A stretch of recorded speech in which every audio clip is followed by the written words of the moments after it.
عید خوشیوں کا دن، ہنسی، محبت اور اپنوں کے ساتھ وقت گزارنے کا دن ہے۔ لیکن کیا واقعی ہر کسی کی عید ایسی ہی ہوتی ہے؟ یا کہیں عید کے دن بھی خاموش آنسو بہتے ہیں؟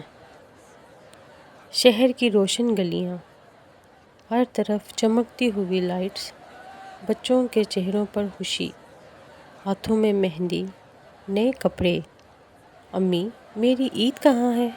ہنسی، مذاق، خوشی کا شور، یہ ہے ہر طرف کی عید کا ماحول۔ اسی شہر کے ایک کونے میں ایک چھوٹا سا گھر، جہاں نہ لائٹس ہیں نہ خوشیوں کا شور ہے۔ ایک ماں بیٹھی ہے، اس کے ہاتھ خالی ہیں، آنکھیں نم ہیں۔ وہ سوچ رہی ہے اس بار بچوں کو کیا دوں؟ اس کا بیٹا دروازے کے پاس کھڑا ہے، وہ باہر دیکھ رہا ہے دوسرے بچوں کو نئے کپڑوں میں ہنستے کھیلتے ہوئے۔ وہ آہستہ سے اپنے کپڑوں کو دیکھتا ہے، پرانے، سادہ اور خاموشی سے مسکرا دیتا ہے تاکہ اس کی ماں پریشان نہ ہو۔ ماں اپنے بچے کو دیکھتی ہے، اس کی یہ زبردستی کی مسکراہٹ اور اس کے دل کا ٹوٹ جانا۔ وہ چپکے سے آنسو پوچھتی ہے اور کہتی ہے، بیٹا اگلے سال ہم بھی نئی عید منائیں گے۔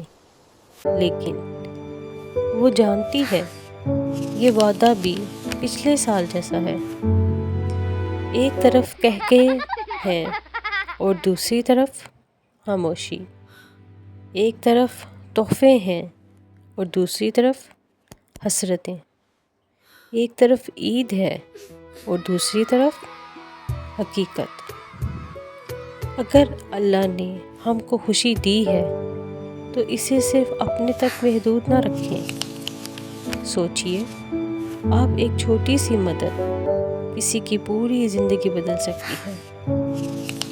ایک کپڑا، ایک عیدی، ایک مسکراہٹ۔ اس عید صرف خود نہ ہنسے، کسی روتے ہوئے کو بھی ہنسائے، کیونکہ اصل خوشی دوسروں کو خوشی دینے میں ہے۔